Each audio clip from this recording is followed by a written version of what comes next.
Sit at home! What is actually happening in the East is caused by the government of the day. And go without light for a week, 7 days here at a stretch. That's the reason why the money is to fraudulent people to conduct election here. It was a scam. It was a destruction of a generation. People say that Southeast is becoming poor, but that's just the surface. The truth runs deeper because it's entangled in painful mix of political neglect, economic exclusion, insecurity, and internal disunity that has silently drained the region of its strength.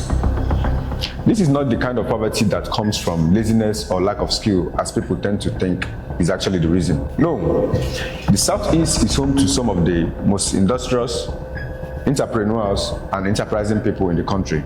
People who build from the scratch and trade across borders and turn dust into profit. But the truth is that even the most hardworking communities can be crushed under the weight of deliberate marginalization. And why do we say this? Let's consider the following facts that have made the Southeast in Nigeria becoming poor. Firstly is political neglect. Since the end of the Biafran War, the Southeast has become or remained politically sidelined despite being one of the most populous and culturally influenced zones in Nigeria. It has not produced a Nigerian president since the return of democracy in 1999. Federal appointments are rare and symbolic at best. Infrastructure is very poor, roads are death traps, federal presence is almost non-existent, or let's see the military rolling in during election or unrest. For many in the region, the feeling is not just that they are excluded, it's the way they are punished for something that happened decades ago. The phrase, "no victor, no vanquish," was said in 1970, but in practice, policies since then have quietly treated the Southeast as the defeated. On the aspect of economic isolation, the region's economic decay didn't happen by chance, rather it's the result of a system that systematically underinvests in its growth. There are no working seaports in the Southeast.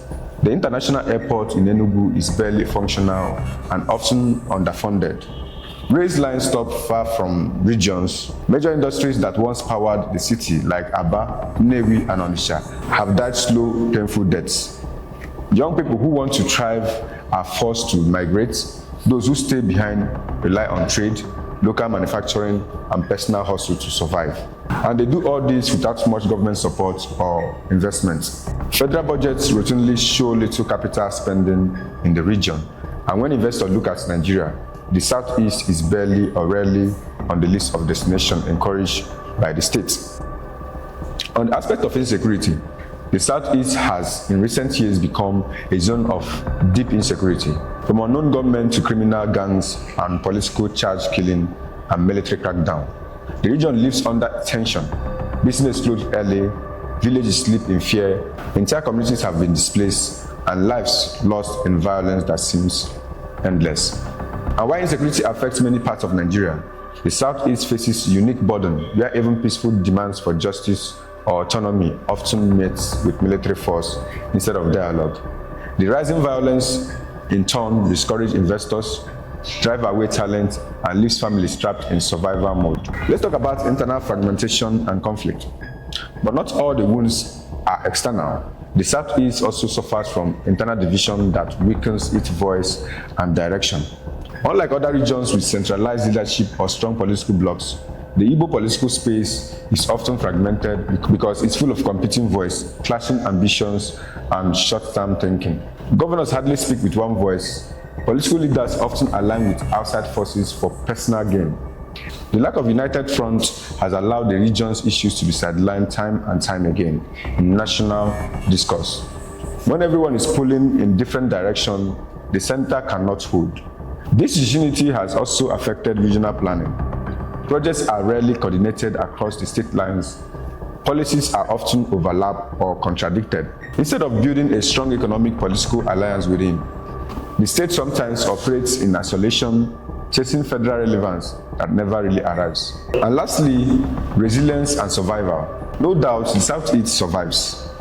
It fights back in ways that always don't make the headlines.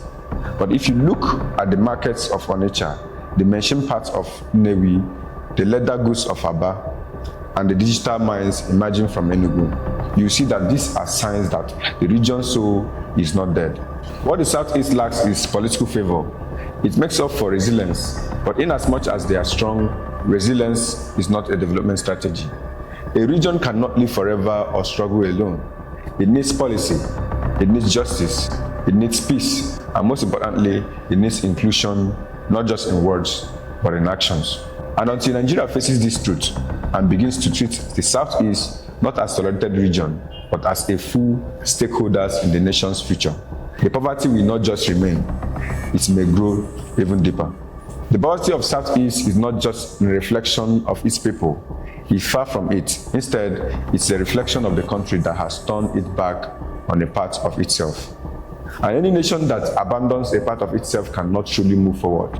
And finally, if I may ask, do you think the Southeast region will get the recognition it deserves, or will it continue to be the shadow of itself, looking at how marginalization has greatly affected this region? If you love the truth and want to be part of the truth, don't forget to like, subscribe, and share this video. And until next time, bye for now.